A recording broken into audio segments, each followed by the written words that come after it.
Hello, I'm a doctor. Today I'm talking about a patient who has a headache, a cough, and a sore throat. He also feels dizzy and tired. He should rest at home for 2 days. He should drink plenty of water and warm tea. He should take his medicine every 8 hours. He shouldn't go to school until he feels better. He can eat soap and soft food.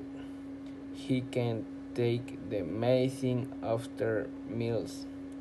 However, he can't drink cold soda because it makes his cough worse.